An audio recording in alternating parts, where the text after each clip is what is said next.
আজকে আমি গরুর মাংস রান্না করব, আর সেটা হচ্ছে একদম ঘরোয়া উপায়ে। ঘরে যা যা উপকরণ আছে সেগুলো দিয়ে, এবং সেগুলো সব কিন্তু মানে গোটা গোটা মশলা। চেষ্টা করব আমি আজকে সেরকম এক্সট্রা কোনো ইনগ্রিডিয়েন্ট ব্যবহার না করার জন্য। আমি পেঁয়াজ 4 থেকে 5টার মতো এইভাবে বড় করে কেটে নিয়েছি। আর এই যে দেখুন, এখানে আমার থেতানো রসুন আর আদা আছে।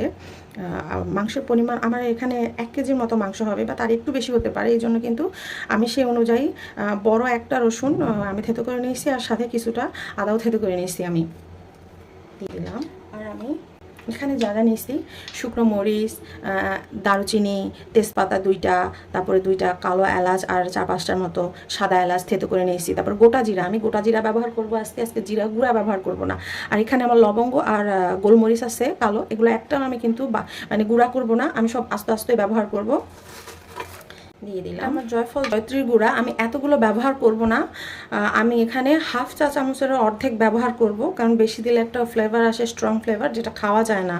তো এটা আমি হাফ চা চামচের অর্ধেক ব্যবহার করব। ধনিয়া গুঁড়া পরিমাণ মতো, হলুদ গুঁড়া পরিমাণ মতো, লবণ স্বাদ মতো,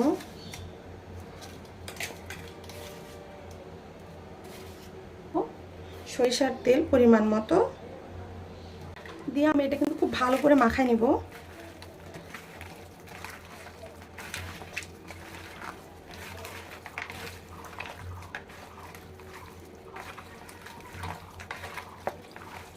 হাত দিয়ে খুব ভালো করে একটু মেখে নিব।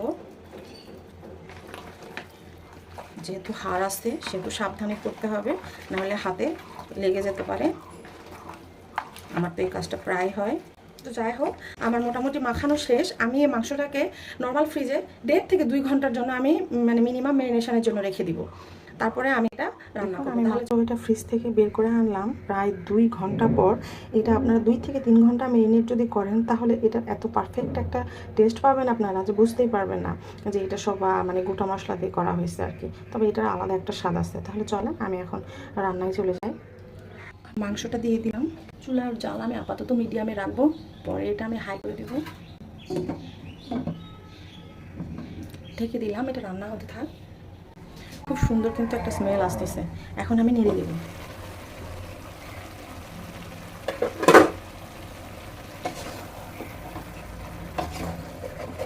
দেখুন কতটা পানি বের হচ্ছে। আমি এই পানিটা দিয়ে আমি এই মাংসটাকে কষাই ফেলবো একদম।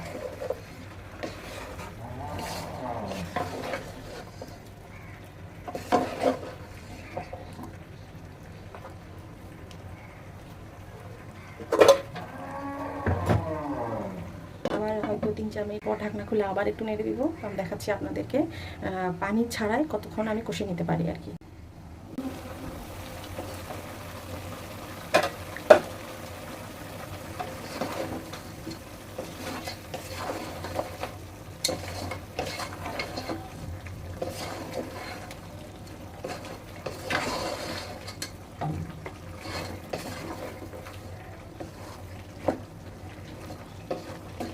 কিন্তু খুব সুন্দর একটা ফ্লেভার আসতেছে। তো যাই হোক, এটা কিন্তু আমি পানিটা দিয়ে আগে কষাই নেবো, তারপরে পানি দিব।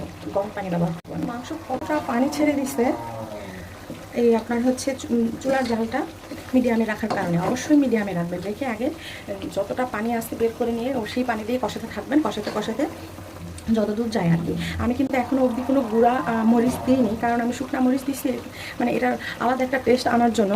যদি না হয় সেক্ষেত্রে আমি হয়তো একটু গুঁড়া মরিচ ব্যবহার করলে করতে পারি। আমি জানি না, এখানে কালার একটু পাংশা আসতেছে, কিন্তু আমি দেখতেছি আমার এখানে কালার পাংশা না, খুব সুন্দর কালার আসছে।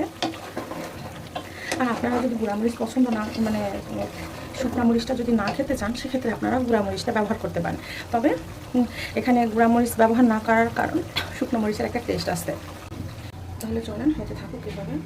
দেখুন এখন মানে পানিটা শুকাই দিয়ে তেল ভেসে উঠছে। এখন আমি গরম পানি দিয়ে দেবো পরিমাণ মতো, দিয়ে আমি এটাকে কিন্তু একদম রান্না করে নিব, মানে সেদ্ধ করে ফেলবো। তো সেদ্ধ করে আমি আপনাদেরকে দেখাচ্ছি। মিনিমাম সময় তো লাগবে অবশ্যই, এখানে 20 থেকে 25 মিনিটের মতো সময় লাগবেই, নাহলে তো সেদ্ধ হবে না। আর আপনারা যদি প্রেশার কুকারে দিতে চান তাহলে আরও দ্রুত হয়ে যাবে। তো যাই হোক, আজকে আমি এভাবে রান্না করে দেখাচ্ছি আপনাদেরকে। পানি দিয়ে দিলাম।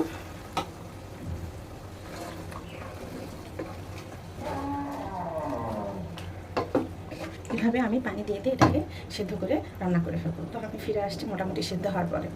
আর আমি এই পর্যায়ে কিন্তু লবণ ঝাল আমি চেক করে নিয়েছি, আপনারা আপনাদের টেস্ট অনুযায়ী আপনারা অবশ্যই চেক করে নেবেন। আমার মাংসটা কিন্তু একদম হয়ে গেছে, উপরে তেল উঠে আসছে। আমি মিথ্যা বলবো না, এত টেস্ট হয়েছে যেটা আমার আসলেই বলার ভাষা নাই। আপনারা বাসায় এটা না রান্না করে খাওয়া পর্যন্ত সত্যিই বুঝতে পারবেন না, মিস করবেন না আপনারা, অবশ্যই অবশ্যই। আর যদি ভালো লেগে থাকে আমার রান্না, তাহলে অবশ্যই আপনারা লাইক কমেন্ট শেয়ার করবেন, কেমন লাগলো খেতে জানাবেন। আপনারা ভালো থাকবেন, সুস্থ থাকবেন। আমার রান্নাটাও হয়ে গেছে, আমি এখন চুলাটা বন্ধ করে দিব। আমি এক্সট্রা আর কোনোই মশলা অ্যাড করবো না। মাশাআল্লাহ অনেক টেস্টি হয়েছে, আপনারা অবশ্যই বাসায় ট্রাই করবেন।